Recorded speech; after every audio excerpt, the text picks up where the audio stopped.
지난주는 주일 성수의 축복에 대해서 말씀을 드렸고, 오늘은 올해 두 번째 목표인 우리가 하나님 앞에 어떻게 예물을 드릴 것인가, 이 헌금 생활에 관한 말씀을 나누도록 하겠습니다.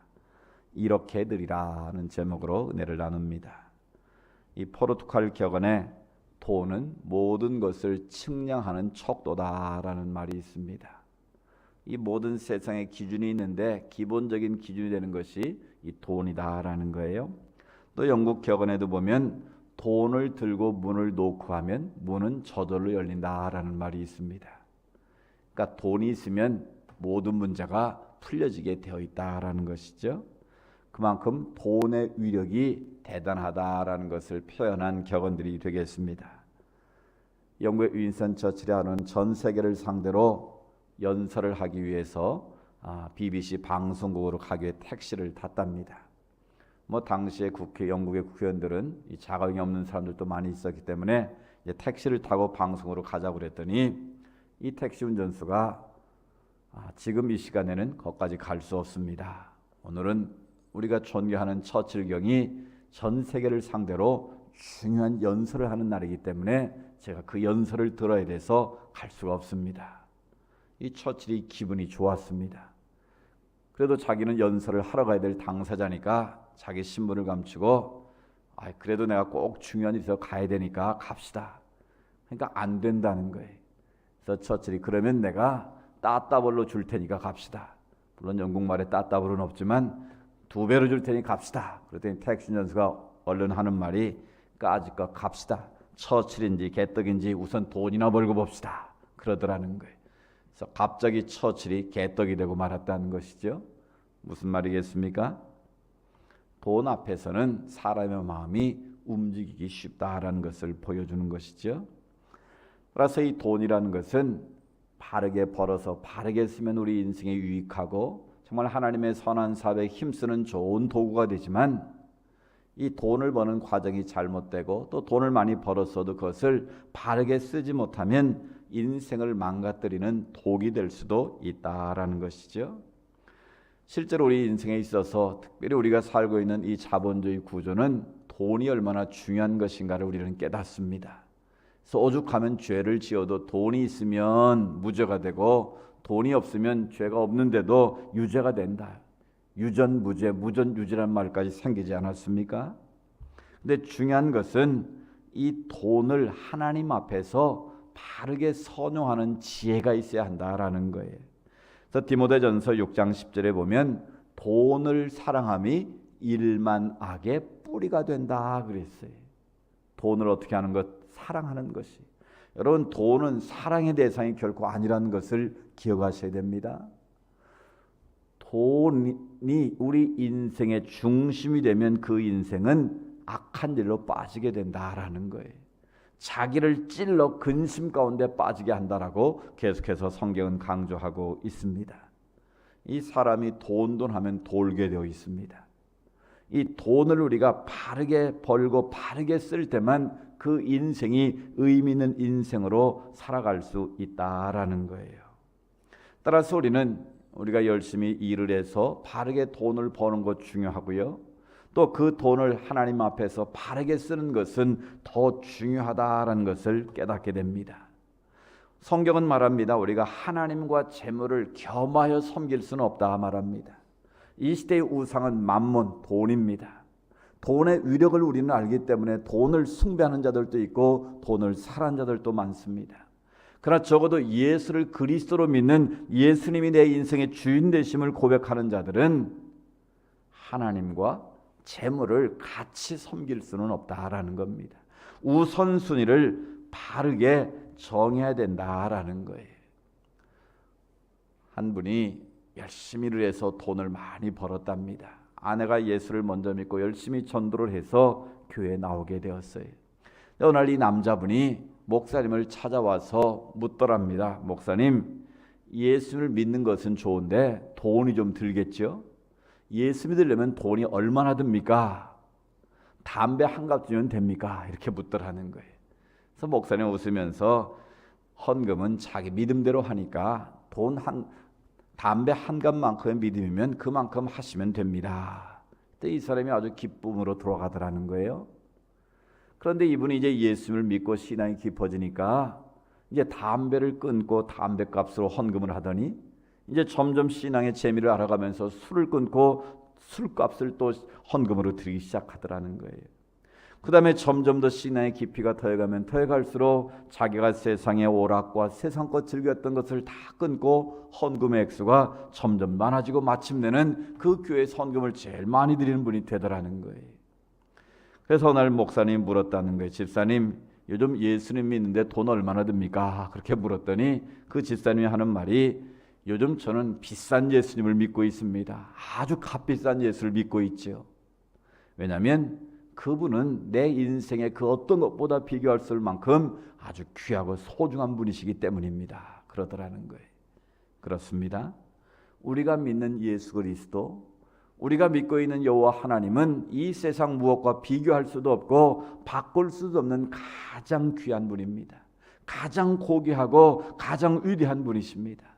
따라서 우리가 그분을 믿고 따르기 위해서는 그만큼의 대가를 지불하는 것은 얼마든지 할 수 있는 일이다라는 것이죠. 그래서 오늘 우리는 왜 우리가 하나님 앞에 헌금을 드려야 되고 헌금을 어떻게 드려야 될 것인가를 우리가 알아보는 기회가 됐으면 좋겠어요. 우리가 하나님께 드리는 예물, 봉헌이라고도 하고 헌금이라고도 하는데 이 헌금을 우리가 왜 드려야 되는가를 먼저 알아야 됩니다. 이 세 가지를 먼저 말씀드리세요. 첫 번째는 이미 주신 복에 대한 감사의 표현으로 하나님께 예물을 드리는 것이다 라는 거예요. 앞으로 받을 복도 귀하지만 이미 하나님께서 내 인생 가운데 베풀으신 크고 놀라운 은혜에 대한 감격으로 보답으로 우리는 하나님께 예물을 드린다라는 것입니다. 그것을 가장 잘 고백한 사람이 다윗인데요. 시편 103편 1절에서 5절에 보면 다윗이 어떻게 하나님 앞에 감사를 표현하는가를 잘 설명하고 있어요. 우리 앞에 화면 보고 한번 같이 읽어볼까요? 시작. 내 영혼아 여호와를 송축하라. 내 속에 있는 것들아 다 그의 거룩한 이름을 송축하라. 내 영혼아 여호와를 송축하며 그의 모든 은택을 잊지 말지어다. 그가 내 모든 죄악을 사하시며 내 모든 병을 고치시며 내 생명을 파멸해서 속량하시고 인자와 긍휼로 관을 씌우시며 좋은 것으로 내 소원을 만족하게 하사 내 청춘을 독수리같이 새롭게 하시는도다. 아멘. 다윗은 하나님 앞에 이렇게 고백합니다. 내게 주신 모든 은택을 잊지 말지어다 말씀합니다. 하나님께서 우리 가운데 베풀어 주신 은혜를 너희가 잊으면 안 된다라는 거예요. 어떤 은혜를 베푸셨다고 고백합니까? 모든 죄로부터 우리를 속량하셨다 말씀합니다. 또 우리의 모든 병을 고쳐주셨다고 말씀합니다. 생명을 파멸해서 속량하시고 인자와 긍휼로 관을 씌워주셨고 우리의 청춘을 독수리같이 날마다 새롭게 해주고 계시다라고 고백합니다. 이런 놀라운 은혜를 받았다면 마땅히 우리는 그 은혜를 잊지 말고 표현해야 된다라는 거예요. 그 은혜에 대한 표현이 뭐라고요? 하나님께 드리는 예물, 헌금이다라는 거예요. 그래서 시편 116편 12절에 다윗은 또 이렇게 고백합니다. 여호와께서 내게 주신 모든 은혜를 무엇으로 보답할꼬? 다윗은 언제나 하나님께서 자기를 구원해 주시고 원수로부터 자기를 건져주시고 자기 피할 바위가 되시고 요새가 되시고 산성이 되시고 피난처가 되시는 그 하나님을 날마다 마음속에 모시고 살았기에 하나님 내게 주신 그 은혜를 내가 어떻게 보답하며 살면 되겠습니까? 그 은혜를 잊지 않고 하나님을 송축하며 하나님 앞에 감사하는 인생을 살았다라는 겁니다. 헌금은 바로 내게 주신 그 하나님의 은혜를, 내가 받은 그 은혜를 기억하고 감사하며 드리는 믿음의 고백인 거예요. 오늘 우리가 주님의 은혜로 죄 사함 받고 하나님의 자녀가 되는 은혜를 입었습니다. 우리에게 가정을 허락하시고 그 가정을 통하여 자녀를 통하여 지켜주시는 그 하나님의 은혜를 우리는 경험하고 사는 자들입니다. 우리가 섬길 수 있는 귀한 교회를 주시고 우리가 믿고 살아갈 수 있는 나라를 주시고 이 모든 것이 하나님께서 이미 우리에게 베푸신 은혜라는 것입니다. 그 은혜에 대한 고백으로 하나님께 올려드리는 것이 뭐다? 바로 헌금이다라는 거예요. 두 번째 헌금은 주님을 향한 사랑의 고백이다라는 것입니다. 같이 해볼까요? 주님에 대한 사랑의 고백이다. 여러분, 연애를 해보신 분은 알 거예요. 사랑을 하면 사랑하는 사람에게 뭐든지 주고 싶습니다. 뭐든지 사주고 싶고, 좋은 거 보면 같이 먹고 싶고, 맛있는 거 막 같이 먹고 싶고, 또 좋은 거 들으면 같이 보고 싶고, 이것이 사랑하는 사람의 특징인 것이죠. 여러분, 사랑하는 아들이 군대 갔다 첫 휴가를 나와서 식당에 가면 막 정신없이 먹지 않습니까?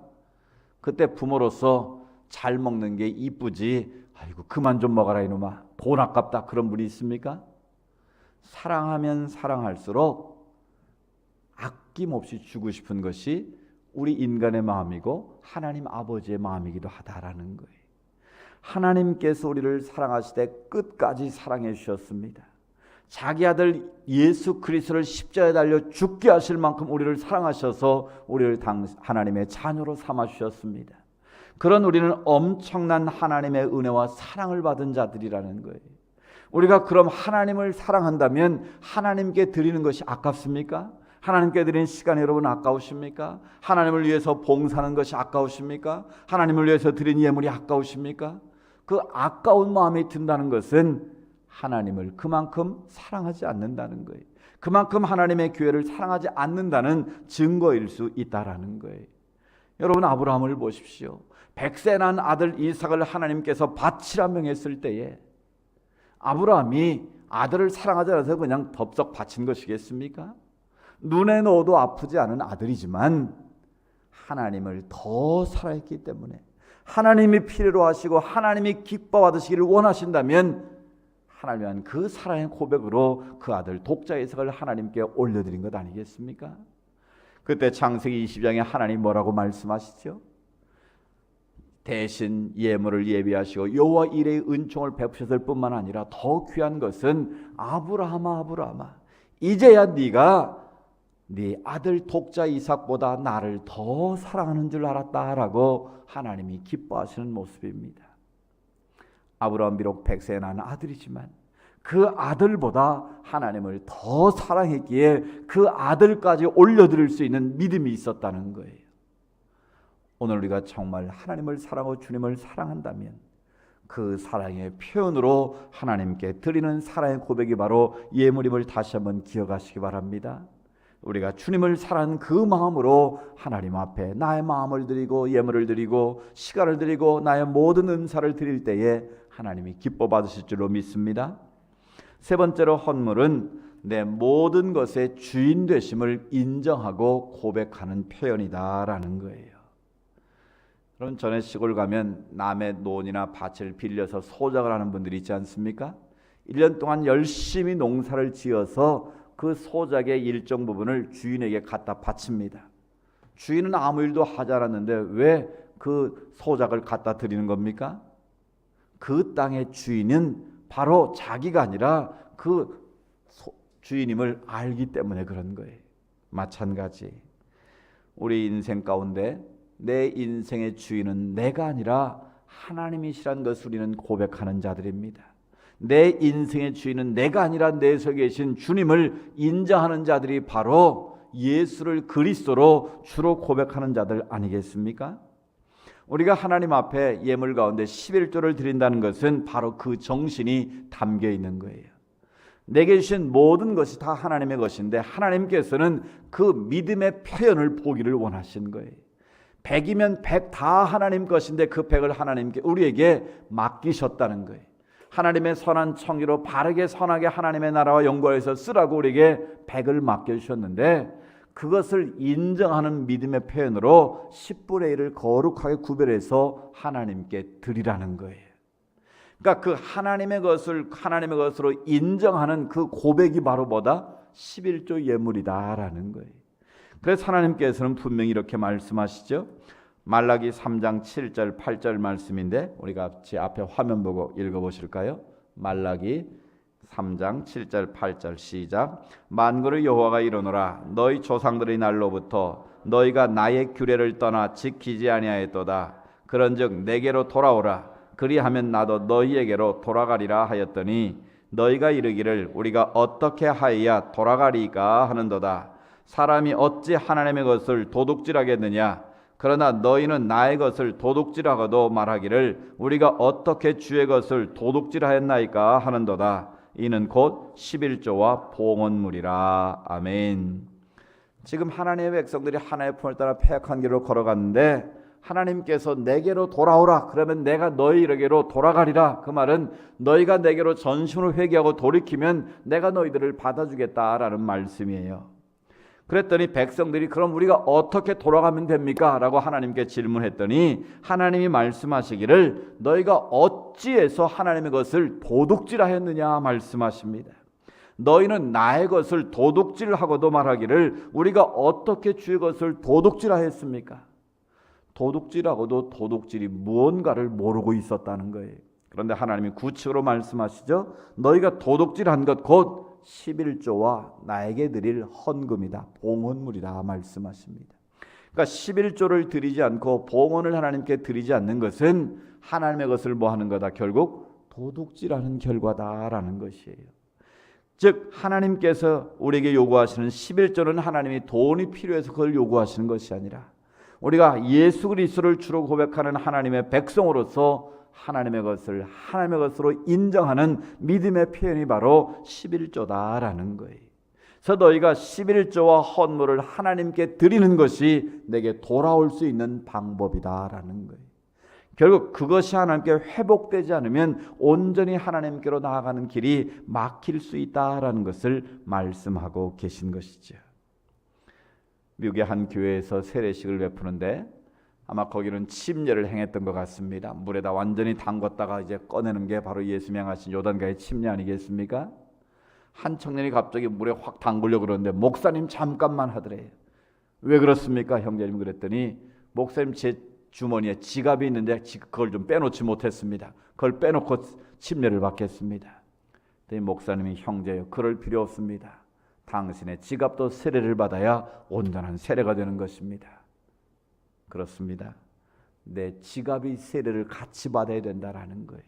내 몸만 받아야 되는 것이 아니라 하나님께서 주신 모든 것이 하나님의 것임을 인정하는 그 믿음의 고백인 그 모든 재물까지도 하나님의 것임을 인정하는 그 믿음의 세례를 받아야 진정한 하나님의 백성으로 우리가 살아갈 수 있다라는 것입니다.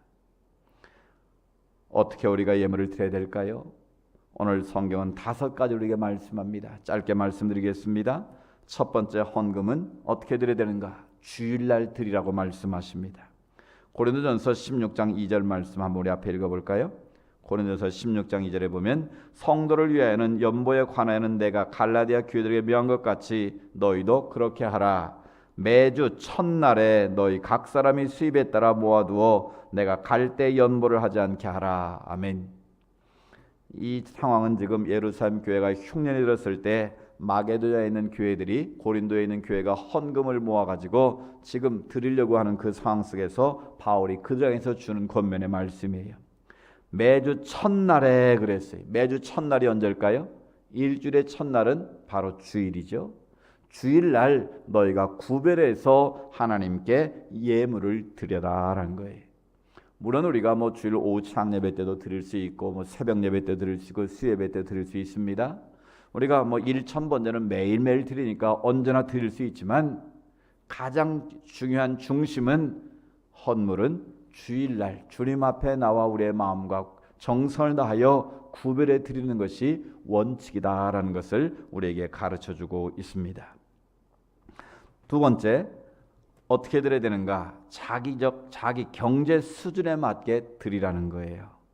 고린도서 16장 2절을 계속 보면 매주 첫날에 너희 각 사람이 어디에 따라? 수입에 따라 그랬어요. 그러니까 많이 버는 사람은 많이 드리는 것이 당연한 것이고 적게 버는 사람은 적게 드리는 것이 마땅하다라는 겁니다. 누가복음 21장에 보면 예수님께서 눈을 들어 헌금 궤에다가 헌금하는 모습을 주목하고 계십니다. 예수는 누가 드리나도 보셨지만 헌금의 액수까지도 보셨다는 사실이에요. 부자가 와서 금화를 헌금함에 넣습니다. 그런데 예수님은 부자를 많이 드렸다고 칭찬하지 않으셨어요. 오히려 가난한 과부가 와서 두렙돈을 그 헌금함에 넣었다고 그랬습니다. 두렙돈이라는 건 오늘 우리로 말하면 1원짜리 10원짜리 그런 정말 가장 단위가 낮은 그런 적은 돈을 말하는 거예요. 그런데 주님께서는 누구를 칭찬하셨어요? 금화를 넣은 부자를 칭찬하신 것이 아니라 동전 몇 개를 넣은 과부를 더 칭찬하셨어요. 왜 그랬을까요? 부자는 많은 것에서 일부를 그냥 드린 거지만 과부는 자기 생활비 전부를 드렸다는 거예요. 그러니까 액수로 보면 부자가 많을지 모르지만 그 마음의 중심을 볼 때는 과부가 훨씬 더 많은 예물을 드렸다라는 것이죠. 우리가 하나님 앞에 예물을 드릴 때는 정성껏 드려야 됨을 알 수 있습니다. 인색함으로 드리는 것이 아니라 자기 경제적인 수준에 맞추어서 드리면 하나님은 그것을 기쁘게 받으신다라는 거예요. 부자가 적게 드리는 것도 문제가 있고 없는 사람이 지나치게 많은 예물을 드리려고 하다가 실족하는 것도 문제가 있다는 거예요. 자기 수준에 맞게 하나님이 기뻐하시는 예물을 정성을 다해 드리는 것이 중요함을 깨우쳐 주십니다. 세 번째로 헌금은 미리 정해서 드리라는 거예요. 미리 준비해서 드리라는 거예요. 9장 5절에 계속해서 보면 매주 첫날에 너희 각 사람이 수입에 따라 어떻게 해요? 모아두어서, 그러니까 아무 때나 그냥 지갑에서 꺼내드리는 것이 아니라 미리 모아둔다는 말은 준비한다는 말씀이에요. 또 오늘 우리가 읽은 본문 고린도후서 9장 5절 한번 읽어볼까요? 고린도후서 9장 5절 본문 한번 띄워주세요. 그럼 성경 읽습니다. 그러므로 내가 이 형제들로 먼저 너희에게 가서 너희가 전에 약속한 연보를 미리 준비하게 하도록 권면하는 것이 필요한 줄 생각하였노니 이렇게 준비하여야 참 연보답고 억지가 아니니라. 아멘. 그러니까 하나님께 예물을 드릴 때는 억지로 드리면 안 되는 거예요. 강요해서 드리면 안 되는 거예요. 미리미리 하나님께서 계신 마음대로 성령의 감동을 따라서 준비된 마음으로 드려야 된다라는 거예요. 헌금은 즉흥적으로 드리는 것이 아닙니다. 11조는 마땅히 정한 액수만큼 드리면 되는 것이고요. 이 감사 예물도 자기가 정한 감사 예물만큼 드리면 되고, 우리가 주정 예물을 드린 이유도 바로 거기에 있습니다. 막 자기 생각대로 편리대로 드리는 것이 아니라 내가 올 한 해 동안 하나님 앞에 이렇게 드려야겠다라고 마음에 정해놓고 구별해서 드리는 거예요. 또 여러분이 그 주정 예물 봉투에다 표시를 해드리는 이유는 바로 그게 여러분의 믿음의 성적표나 마찬가지인 거예요. 올 52주 동안 내가 몇 번을 빠졌나를 그걸 보면 알 수 있잖아요. 그걸 보고 내 마음에 각성을 하는 계기가 되라는 의미에서, 또 여러분이 그걸 확인하라는 의미에서 우리가 봉투를 사용하는 이유입니다. 이런 중요한 것은 헌금은 준비된 마음으로 드려야 된다는 거예요. 그 말은 미리 여러분이 마음에 정하고 작정해서 준비된 마음으로 드려야 된다는 거예요. 가급적이면 빳빳한 깨끗한 돈으로 드리면 좋고요. 미리 준비한 마음으로 봉투에 넣어서 드리는 것이 하나님이 기뻐하신다라는 거예요. 이런 재미있는 이야기가 있습니다. 1,000원짜리, 만원짜리, 5만원짜리가 지갑에서 오랜만에 만났어요. 그래서 반가워가지고 1,000원짜리 지폐가 말합니다. 아니, 만원짜리, 5만원짜리 형님들 그동안 어딜 그렇게 바삐 다니셨습니까? 제가 통 볼 수가 없습니다. 그때 이 만원짜리 형이 그렇게 말합니다. 야, 말도 마라. 나는 요즘 맨날 미장원 가야지, 쇼핑 가야지, 나 너무 바쁘다. 그럼 5만원짜리 형님은 왜 그리 안 보이십니까? 어디 이렇게 바삐 다니십니까? 야, 나는 백화점 쇼핑 가야지, 해외여행 가야지, 나도 눈그돌 저지 바쁘다. 그랬더니 1,000원짜리가 불평하듯 이렇게 말하더랍니다. 형님들은 참 좋겠습니다. 나는 맨날 교회만 갑니다. 그렇더라는 거예요. 그게 무슨 말이겠어요? 이 1,000원짜리는 맨날 교회만 가서 재미가 없다는 거예요. 여러분, 누가 농담으로 하는 말이겠지만 우리가 하나님께 드린 예물이 자기 수입에 맞게, 수준에 맞게 드려야 되지, 30년 전이나 20년 전이나 10년 전이나 지금이나 똑같이 드린다면 그것은 그 믿음의 성장 속도가 그만큼 느리다는 것을 증명할 수도 있다라는 거예요. 이런 예물은 미리 준비된 마음으로 준비해 드리는 것이 하나님이 기뻐하시는 예물임을 말씀하십니다. 네 번째로 헌금은 믿음으로 드려야 된다는 거예요. 믿음으로 드려야 된다. 히브리서 11장 6절에 믿음이 없이는 기쁘시게 못한다고 말씀합니다. 그 말은 믿음이 없으면 하나님을 즐겁게 하는 것이 불가능하다라는 의미가 담겨 있어요. 그러니까 우리가 아무리 많은 예물을 드려도 어떻게 드리지 않으면, 하나님을 향한 믿음으로 드리지 않으면 그것은 헛수고다라는 거예요. 그럼 그 믿음은 무엇입니까? 하나님 앞에 마음과 정성을 다해 예물을 드리면 하나님은 그 정성을 기뻐 받으시고 우리에게 더 큰 놀라운 복으로 풍성하게 채우신다는 믿음이 있어야 된다라는 거예요. 우리는 하나님을 사랑하는 믿음의 고백이 예물이라고 우리가 배우지 않았습니까? 앞에서. 그렇다면 내가 하나님 앞에 예물을 드리는 만큼 내가 하나님을 사랑한다라는 그 믿음의 고백이 있으면 그 믿음을 하나님이 기뻐 받으신다는 거예요. 단지 그 물질만 받으시는 것이 아니라 그 마음의 정성과 믿음의 소원과 그 믿음의 모든 것 하나님이 기뻐 받으신다라는 거예요. 우리가 하나님 앞에 드리면 하나님이 그 모든 것을 기쁨으로 받으신다는 확실한 믿음이 우리에게 있어야 한다라는 거예요. 그래서 갈라디아서 6장 7절에 보면 스스로 속이지 말라. 하나님은 업신여김을 받지 아니하시나니 사람이 무엇으로 심든지 그대로 거두리라. 아멘. 하나님 우리에게 심는 대로 거두게 하시는 하나님 나라의 법칙을 말씀하시는 거예요. 적게 심고 많이 거두려고 하는 것은 그거는 마음이 잘못된 것이죠. 하나님 앞에 많이 심으라는 거예요. 최대한 많이 심고 뿌리면 하나님께서 하나님의 때가 되면 하나님이 어떻게 풍성하게 거두게 하신다라는 거예요. 이게 바로 심는 대로 거두게 하시는 하나님의 법칙입니다. 말라기 3장 10절 12절에 이렇게 성경은 말씀합니다. 우리 같이 한번 읽어볼까요? 만군의 여호와가 이르노라. 너희 온전한 11조를 창고에 들여 나의 집에 양식 있게 하고 그것으로 나를 시험하여 내가 하늘문을 열고 너에게 복을 쌓을 것이 없도록 붙지 아니하나 보라. 만군의 여호와가 이르노라. 내가 너희를 위하여 메뚜기를 금하여 너희 토지 소산을 먹어 없애지 못하게 하며 너희 밭의 포도나무 열매가 기한 전에 떨어지지 않게 하리니 너희 땅이 아름다워짐으로 모든 이방인들이 너희를 복되다 하리라. 만군의 여호와의 말이니라. 아멘. 아까 하나님의 것을 도적질하는 것이 11조와 헌문이라고 말씀하지 않았습니까?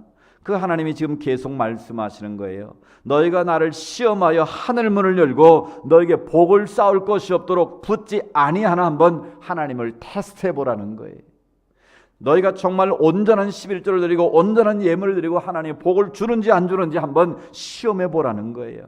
너희가 하나님 앞에 온전한 예물을 드리면 메뚜기가 금하여 너희 토지 소산을 먹어 없애지 못하게 하시겠다는 거예요. 너희 밭에 포도나무 열매가 기한 전에 떨어지지 않게 지키시겠다는 거예요. 너희의 땅을 아름답게 바꿔주시고 모든 이방인들이 너희를 복되다 하리로다. 하나님을 바르게 믿는 사람들, 하나님 앞에 바른 예물을 드리고 하나님이 기뻐하는 인생을 사는 자들은 하나님이 저렇게 복을 주시는 거라고 세상 사람들이 인정하지 않을 수 없도록 하나님이 복을 주신다라는 거예요. 이런 이 복을 다 누릴 수 있기를 주의 이름으로 축복합니다. 마지막으로 영혼을 바라보고 예물을 드리라는 거예요. 마태복음 6장 19절 21절에 보면 너희를 위하여 보물을 땅에 쌓아두지 말라 말씀하십니다. 거기는 좀과 동록이 해하며 도둑이 구멍을 뚫고 도둑질하느니라. 오직 너희를 위하여 보물을 하늘에 쌓아두라. 거기는 좀이나 동록이 해하지 못하며 도둑이 구멍을 뚫지도 못하고 도둑질도 못하느니라. 내 보물이 있는 그곳에는 내 마음도 있느니라. 아멘. 물질이 있는 곳에 하나님께서는 마음이 있다고 말씀하십니다. 즉 우리가 하나님께 예물을 드리는 것은 보화를 하늘에 쌓는 거다라는 거예요. 하나님께 투자하는 거다라는 겁니다. 세상에 투자는 잘못하면 원금까지도 다 손실을 내지만 하늘을 위해서 보물을 쌓아두면 그것은 누구도 훔쳐갈 수가 없다는 거예요. 30배 100배의 놀라운 열매를 우리에게 거두게 하신다라는 겁니다. 이런 얘기가 있습니다. 한 사람이 사계 10개의 기차를 탔는데 서울에 부산까지 가는 사과 2개를 먹었습니다. 또 부산에 서울 오면서 2개를 먹었어요. 몇 개 먹었습니까? 4개를 먹었어요. 그래서 사람이 사과가 몇 개 남았습니까? 물었더니 이 사람이 뭐라고 말했을까요? 몇 개 남았다고 말해야 돼요? 6개 남았습니다라고 말해야 되는데 이 사람은 4개 남았습니다 그렇게 말하더라는 거예요. 아니 6개 남았지 왜 4개 남았습니까? 그랬더니 이분이 하는 말이 먹는 것만 남은 겁니다 그러더라는 거예요. 그렇습니다. 우리가 아무리 많은 것을 가지고 있어도 하나님께 드린 것만 남는 거예요. 하나님께 올려드린 그것만 하나님이 주시는 은혜와 복으로 남는다라는 것을 우리는 기억해야 할 것입니다. 우리 이 땅에 보화를 쌓는 자들이 아니라 하나님 나라의 보화를 쌓아야 될 하나님의 백성들입니다. 우리가 하나님이 베풀으신 은혜를 기억하고 하나님을 향한 사랑의 고백으로 우리가 구별해서 하나님 앞에 예물을 드리면 하나님께서 오늘 우리에게 풍성한 은혜와 복으로 채우신다고 약속하십니다. 오늘 말씀 고린도후서 9장 8절 9절을 한번 마지막 말씀으로 읽어보겠습니다. 시작. 각각 그 마음에 정한 대로 할 것이요 인색함으로나 억지로 하지 말지니 하나님은 즐겨내는 자를 사랑하시느니라. 하나님이 능히 모든 은혜를 너에게 넘치게 하시나니 이는 너희로 모든 일에 항상 모든 것이 넉넉하여 모든 착한 일을 넘치게 하려 하심이라. 아멘. 하나님을 사랑하는 마음으로 즐겨내는 자, 하나님은 그를 사랑하셔서 그 인생을 풍성케 하신다고 말씀하십니다. 그 인생을 아름답게 하시고 넉넉하여 착한 일을 넘치게 하도록 하나님께서 은혜 주신다고 말씀하십니다. 오늘 주님 말씀을 마음에 잘 새기셔서 하나님이 기뻐하시는 참된 예물을 드림으로 말미암아 하나님께서 하늘의 복의 문을 여시고 우리에게 부어주시는 풍성 은혜와 복을 우리 모두 누릴 수 있는 은혜가 있기를 주님의 이름으로 축복합니다.